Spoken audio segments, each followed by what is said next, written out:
Joe Thuney's contract extension was the last domino to fall. So the Chicago Bears are now locked into this core group of players for the next 2 seasons. They're going to live or die by how good this group is. So are they good enough?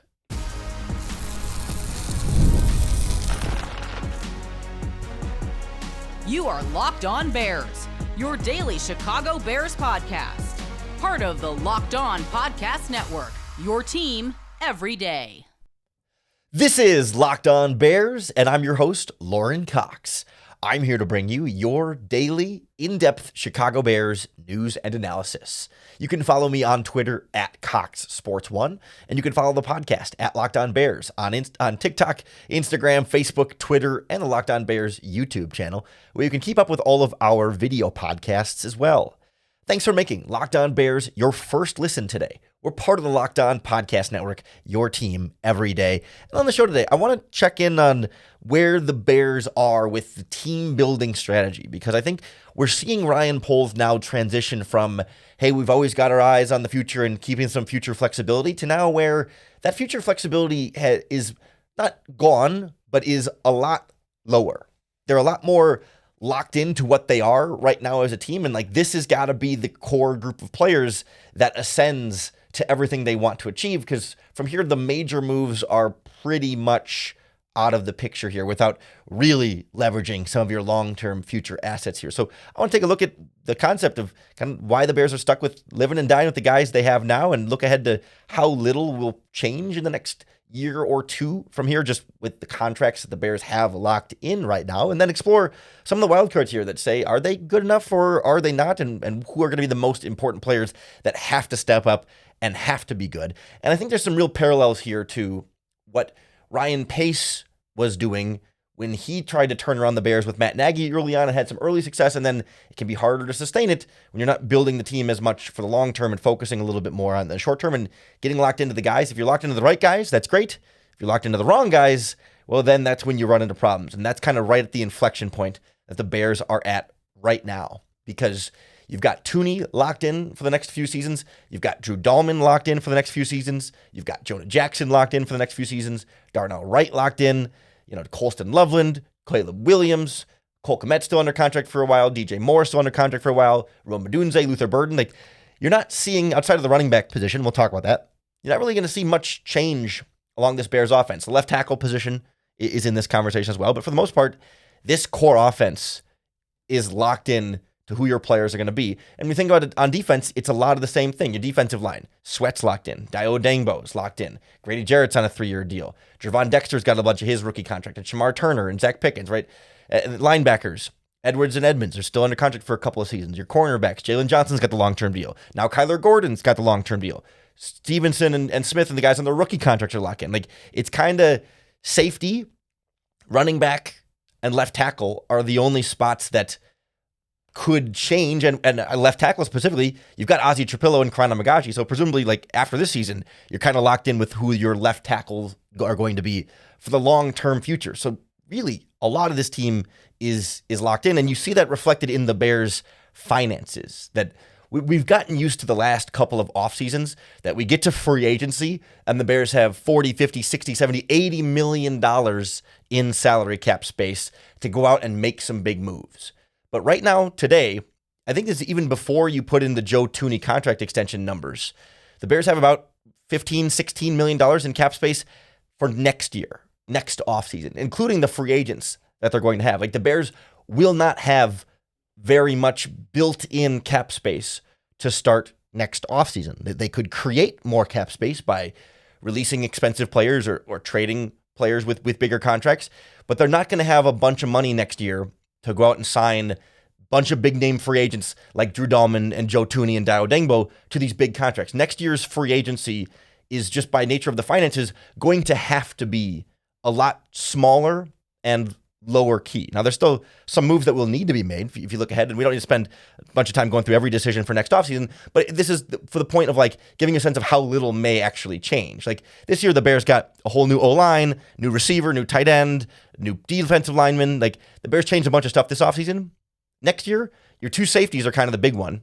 Kevin Byard and Jaquan Brisker are supposed to be free agents, but everybody else that's about it. I mean, Andrew Billings, Braxton Jones, Ryan Bates are free agents. They may just let all three of those guys walk. You got to replace your safeties, but that's really the only main thing that is forced upon you to change. You got about $16 million to try and replace those two safeties, and that could kind of be it for big moves in the offseason, plus, I guess, your draft picks and stuff.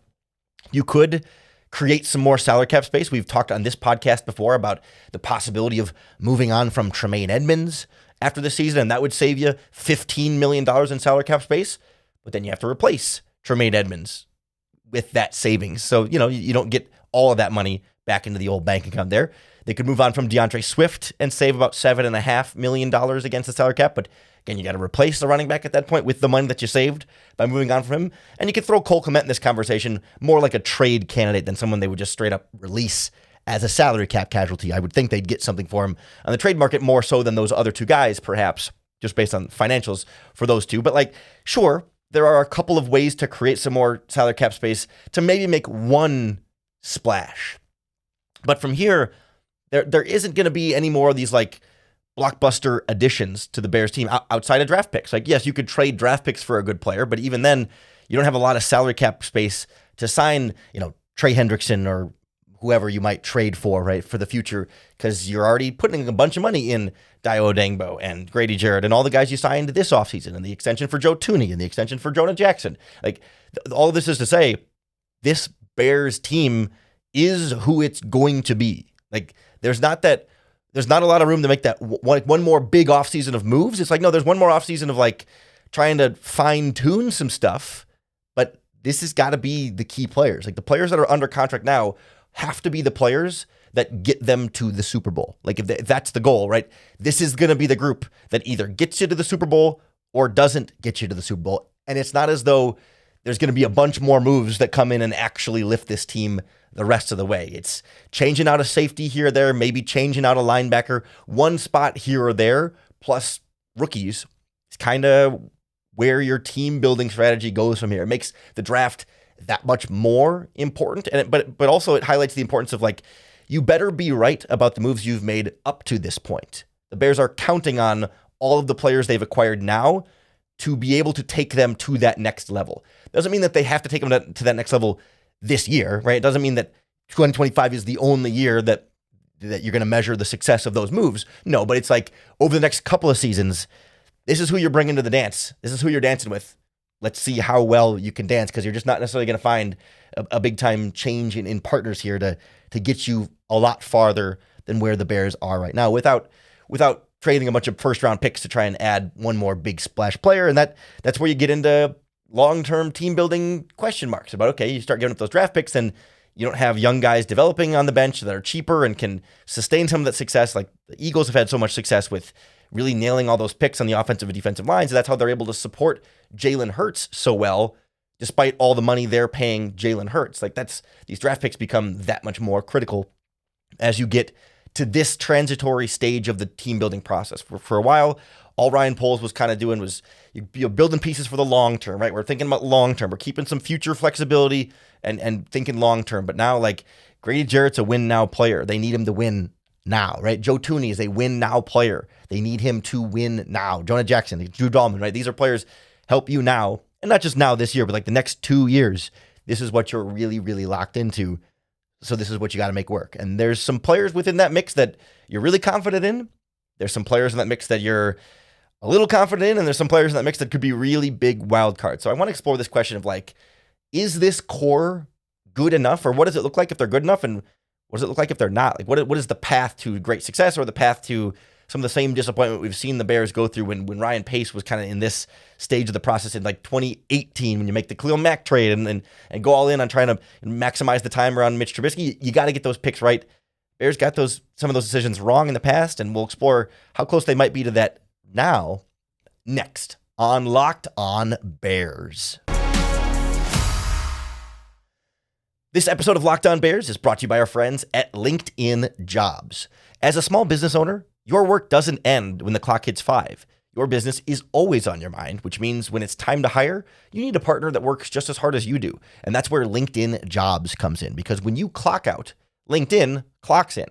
LinkedIn makes it easy to post your job for free, share it with your network, and get qualified candidates all in one place. They've got new features that help you write job descriptions and then quickly get your jobs in front of the right people, all with deep candidate insights. It's why 72% of small businesses say LinkedIn helps them find high-quality hires. Even people who might not be actively looking for jobs, but they're on LinkedIn, if they see the right opportunity, maybe I would consider something a little bit different than what I'm doing now. Post your job for free at linkedin.com/lockedonnfl. That's linkedin.com/lockedonnfl to post your job for free. Terms and conditions apply. So if this is kind of the core group, almost 20 of the 22 starters probably that you're going to be rolling with here for this year and beyond, is this group good enough? Do they have enough talent? Have the players that they've assembled, are these players that can get you to those new heights? And we haven't seen this group together, so we don't have a definitive answer on that today. No one can say, yes, this group is for sure going to be great, or, this group is for sure not going to be good enough. But I think there's two main angles I want to look at this through. One is the idea that the Bears are counting on there's a few specific players on this roster who feel a little bit more boom or bust to me, where it's like, if this addition, this player works out really, really well, that's going to put the Bears over the top and can get them to those new heights. And if this player doesn't pan out and flames out because they just ended up not working very well, then that can be the kind of moves that keep you from reaching that new height. And then the other side of this I want to look at is that the positions, these specific areas and players who these are the most valuable players. It's most important that they are successful, and maybe they can make up for the deficiencies of other guys. So to me, in order for this Bears team to be successful and this core to be the right core for the Bears, obviously it starts at the quarterback position with Caleb Williams, and he needs to be great. We don't really need to spend any time talking about how important it is that your quarterback continues to develop and get better. But I think about somebody like Jonah Jackson on the offensive line. Yes, is your right guard going to be the difference between winning the Super Bowl and missing the playoffs? No. But given that Jonah Jackson has such an extensive recent injury history and hasn't played particularly well in the last couple of seasons, that can really swing things a long way for this Bears offense. That if your right guard is back to being a really solid Pro Bowl player like he was with the Detroit Lions, that's great. And if Jonah Jackson is hurt again and misses significant time this season, then you're relying on Ryan Bates or Bill Murray or rookie Luke Newman to come into the starting lineup at guard, or maybe, heaven forbid, Krana Magaji. And then, that's going to be a real problem for at least, one spot on the offensive line. Won't make or break everything, but it will be a challenge in there with this group. I also think, is DJ Moore a part of this question mark of, we know how talented he is, and he's generally been, productive every single season, but there's been some question marks about how well he'll fit into what Ben Johnson wants to do and buy in. And this is sort of the other conversation. You need your number one wide receiver to be great. It's a very key position to have really good wide receivers. That's just a super valuable position in the NFL. And in order for this Bears team to be a future Super Bowl contending team down the line, they need not just a number one receiver, but multiple wide receivers that are game changers, that are playmakers, that are special and not just average, not just pretty good, but great. You need a great quarterback. You need a great set of receivers. You need at least a good offensive line and at least a good pass rush. And those are the areas that I think are most specifically important to me here as the wild cards and as the spots that have to be great in order for you to be great. And that's why Jonah Jackson pops up. And that's why I think about this Bears defensive line as a whole. This is a group that kind of across the board, you have some level of question marks about. And there's a difference between question marks and doubts, but unanswered, we need to see things come together this season. We need to see Montez Sweat get back to being a double-digit sack guy after struggling a bit in 2024. That's a question mark, less than more than a doubt there, but nonetheless, we do need to see it. And on the other side, the free agent signing Dayo Odeyingbo to me is a huge wild card here. He's not a player who's been a 10-sack guy before in his career, but on the contract the Bears gave him, he's going to cost them $20 million a year starting in 2026. His first year is a lot lower, but after year 2 and year 3 of that contract, he's over $20 million a year. And he had 3 sacks in 2024. If he can get back to being an 8-sack guy like he was 2 years ago in Indianapolis, he'll be well worth that money. But if he's a 3-sack guy again this year for the Bears, that's a lot of money tied up into a guy who's not giving you the pass rush production to match that kind of money that you gave him. And then on the interior, Grady Jarrett's age is always going to be a question mark, not a doubt, but a question mark about what level of play is Grady Jarrett going to be in. Gervon Dexter, as he develops, he's shown us a lot to really like. We assume that he's going to just keep getting better, but not every player just keeps getting better every year. There's ups and downs, and same with Zach Pickens and Shamar Turner, right? Like across the board, and even Andrew Billings coming off of a pectoral injury. Like it's not that we have to doubt whether this defensive line will be good enough, but we still have to be proven that they will. Like we have to see this group come together and play at a high level. And if they do, then the Bears defense is going to be just fine. They're going to be great if this pass rush comes to play the way that they absolutely need to. And if Odengbo is a bit slow coming along here and Grady Jarrett's a little bit washed and Montez Sweat can't quite get back to the level or whatever the negative outcomes would be there, that's going to make life a lot harder on this Bears defense. And so all of this to me comes back to a really key point here of how important coaching is then. Ryan Poles acquires the players, and talent is a really big factor in that. Their natural abilities are a big factor in that. But now, here's some players with some talent, and it's up to this coaching staff to squeeze the absolute most out of that talent. That can Ben Johnson elevate DJ Moore from a good 1,000-yard receiver to a great number 1 receiver? Can Ben Johnson elevate Cole Kmet from a good number 1 tight end to a great weapon over the middle of the field? Can he elevate DeAndre Swift from a disappointing free agent signing to a playmaking weapon out of the backfield? Can Dennis Allen elevate this defensive line from guys with a lot to prove to like, wow, these guys are dialed in and this scheme and this system is maximizing this pass rush by moving the big bodies around and confusing opposing offensive lines? Like coaching can absolutely be the difference between this team underachieving and this team reaching all of its goals. And that's been such a big part of this sort of chicken and the egg situation with the Bears over the last 3 seasons. It's like, are these players bad, or are the coaches really holding them back? Like, do the Bears need better players, or will better coaching solve all of those problems that were facing the Bears the last couple of seasons? And we assume that Ben Johnson and Dennis Allen will be that better coaching. And then in theory, we will find out just how good these Bears players can be. And we'll get a lot of answers in 2025 that will shape proper expectations for 2026. The problem is we have been in this sort of space before. And I want to draw some parallels here. It's not apples to apples. It's not exactly the same. But to when Matt Nagy comes in year 1 with a year 2 quarterback, offensive minded, and I'm not trying to compare Trubisky to Caleb Williams or Nagy to Ben Johnson, but I'm talking about more where they were in the team building strategy of like, okay, we've got a rookie quarterback, a young quarterback on a rookie contract, and an offensive minded head coach who's supposed to get the most out of him. Let's really surround this player with talent and squeeze the most out of it that we can. And they win 12 games in 2018. And all of a sudden, whoa, remember the Bears were on top of the world, but then that doesn't sustain, in part because they were locked in with that core. So I want to take a look at kind of comparing the two situations to get a sense of like how things might go differently this time, or I guess maybe not, next on Locked On Bears.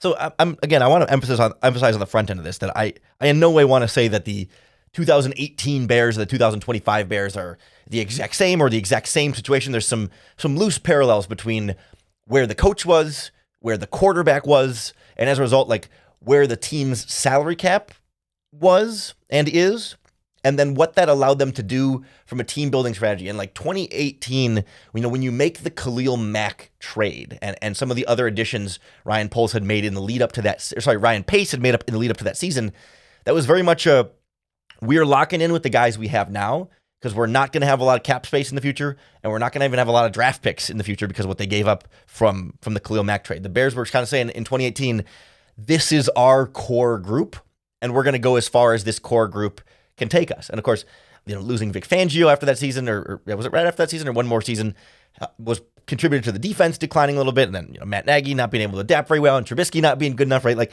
a lot of things happened that caused those things to go awry. But I also think we can look back and say, hey, maybe the Bears at that time locked into a core that wasn't as good as we thought they would be, and maybe they had picked some of the wrong players in the process. And I want to use that to sort of compare to where we are now as far as like a confidence level in the players, and then you hope that the coaching staff can kind of make the most out of what they're working with there. Like when I look back at that 2018 team, some of the key players at key positions, right? Mitch Trubisky under center, Jordan Howard in the backfield, then they replace him the next year with David Montgomery, and he's part of the core, but they go out and make Allen Robinson the number one wide receiver, right? Big free agent signing, a true number 1,000-yard receiver weapon for Mitch Trubisky, quarterback's best friend. Like that was supposed to be the big move. And there were signs of it working for a little while there, but clearly it panned out that Allen Robinson was not the number one wide receiver the Bears thought he was going to be. Or at tight end, I think it was either before 2018 or 2017, they signed Trey Burton, big tight end signing that was supposed to be, an athletic pass-catching weapon to help give Trubisky at the time a security blanket and open up the offense. He had shown some flashes with the Eagles before that, and he had a good first season in 2018, but then, gets injured and has a bad 2019, and the Bears move on, and they dumped a bunch of money into that tight end position. So, there were moves like that didn't work. And then there were plenty of moves that did work. The Khalil Mack trade, you can debate whether it was worth all the draft picks in the end and whatnot, but they undoubtedly acquired a great player. Khalil Mack was a great player for the Chicago Bears and boosted that defense in a great way that's undeniably a really good fit. And signing Akeem Hicks, brilliant move from Ryan Pace. Great value, a player who outplayed his contract, and those two were so critical to this Bears defense and the success that they were having at the time. But then, okay, maybe you moved a linebacker and Danny Trevathan had a couple of good seasons, but then they signed him to a contract extension, and then he's hurt some more and really flames out pretty quickly with the Bears. So Trevathan was kind of hit and miss there. And even, Kyle Fuller was a cornerback who they were really excited about and gave him the big contract extension after he, had 7 seasons in that 7 interceptions in that 2018 season and looked great. But a year or two after that, he's gone. There were a lot of these players who at the time we were excited about, and no one was questioning, Kyle Fuller had that great season. You've been waiting for Kyle Fuller to work out, and he finally had kind of broken through. Of course, give Kyle Fuller that contract extension. He had earned it at that point. There wasn't a lot of pushback or fighting on that, but then it's just how it goes. A couple of years later, that was the core you locked in with, and it felt like, well, maybe Trevathan wasn't good enough. And maybe Fuller wasn't as special. He had one really good year, but maybe he wasn't as special as we thought he would be. And Allen Robinson wasn't as special as we thought he would be. And they had signed, there was a bunch of players that they were dealing with at the time that they just ended up having a lot of money tied into. Bobby Massey got $8 million a year. It was a pretty significant offensive tackle contract when the Bears signed him. And when they had all this money tied up in Kyle Fuller, Khalil Mack, Allen Robinson, Akeem Hicks, Prince Amukamara, Trey Burton, Danny Trevathan, Kyle Long, Bobby Massey, by the 2019 offseason, after that first big year with Matt Nagy, the Bears couldn't really make any big moves after they went 12-4 and the double doink and all that stuff. That 2019 offseason, their biggest free agent signing was slot cornerback Buster Skrine, who was a huge bust, but still only cost $5.5 million a year. That's about all they could afford. Or they signed Cordero Patterson that offseason. Clinton Dix on a 1-year, $3 million deal. They kind of had to go bargain bin shopping in 2019 because they were so locked in with that Bears core. And that's kind of where I feel like the Bears are now, where we're on the cusp of that 2018 season where optimism is high, so some big moves, some big additions to this team, and they're probably going to do a lot better this year. But we're going to get into that offseason after the year one bump of Ben Johnson, and there's not going to be a lot of money to make any other big moves. You might be able to sign a Buster Skrine type of player, right? A new safety who costs $5 million. You might get a running back who costs $3 or $4 million. A Buster Skrine, Cordero Patterson caliber of players. Ideally, players that are better, that don't bust as free agent signings, but that level of financial investment is kind of what we could be in store for in 2026. And so when we look back and say, Robinson didn't turn out to be great on that contract, and Tremaine Burton didn't turn out to be great on that contract, and Danny Trevathan was okay at first. I don't mean to lump him in those categories, right? But when you see these players that didn't turn out to work out the way the Bears wanted to, that's what I'm weary of with this current Bears team. And there's not a super obvious we should have all seen this coming, but like it's where I have my concerns about Jonah Jackson. Like, can we look back in 2 years and say how he was injured before the Bears traded for him? Of course, they should expect that he should stay injured. And like, do we look back on Dio Odengbo and say, boy, they swung for the fences there, but he had only had 3 sacks the year before. They should have known that he was never going to take a big step forward. I mean, those are the kinds of PTSD from this Ryan Pace era that I'm worried about with Ryan Poles, because now you don't have the salary cap space to correct those mistakes, right? When Nate Davis is a free agent bust signing for Ryan Poles, well, they can move on from midseason and revamp their whole offensive line the year after because they have created all this financial flexibility for themselves. But like if Dio Odengbo or Jonah Jackson is a free agent, or not free agent, but a trade bust, if they're a bust this season, the Bears don't have room to eat all that money they put in them and replace them with a better player. Like, they're locked into Jonah Jackson and Dio Odengbo for the next 2 or 3 seasons. And so there's a precariousness to that might work out just fine and be great, and the Bears will be set because all these players were great fits and great picks by Ryan Poles. Or you could find yourself in some trouble and trying to dig yourself out of some holes that you put yourself into and not having a lot of resources to do so, and kind of have to eat some L's on that one and just say, hey, well, we gotta patch it up quickly with not nearly as stable as a replacement, but at least it's patched up. You know, we didn't get a brand new tire, but we patched up the hole in the tire and put some more air in it, and we'll see how long this tire can keep lasting for us until we get a chance to get a new tire. You know, you put the spare on, I guess, and you're stuck with that for 2025 and 2026. And once you get to 2027, then a lot of these contracts become easier to navigate, but these next 2 years are this core group of players. The Bears will go as far as Caleb Williams, this current offensive line, these current receivers, these current tight ends, this current defensive line, like this current cornerback group. Like, the safeties will change. Maybe a linebacker will change. Maybe a running back will change. But like, whatever it is, 18 of these 22 starters are pretty well locked in for the next 2 years. So if they're great, you're great. And if you missed on some of these players, you're going to have a hard time replacing them. And that's a scary and also exciting place for the Bears to be in. It's a sign that like the team building strategy has transitioned from we're still building long-term to like, this is it. These are the guys we're going to war with. Win, lose, draw. We're going after it. So that's what I'm curious to see how this team adapts to that over the course of this season.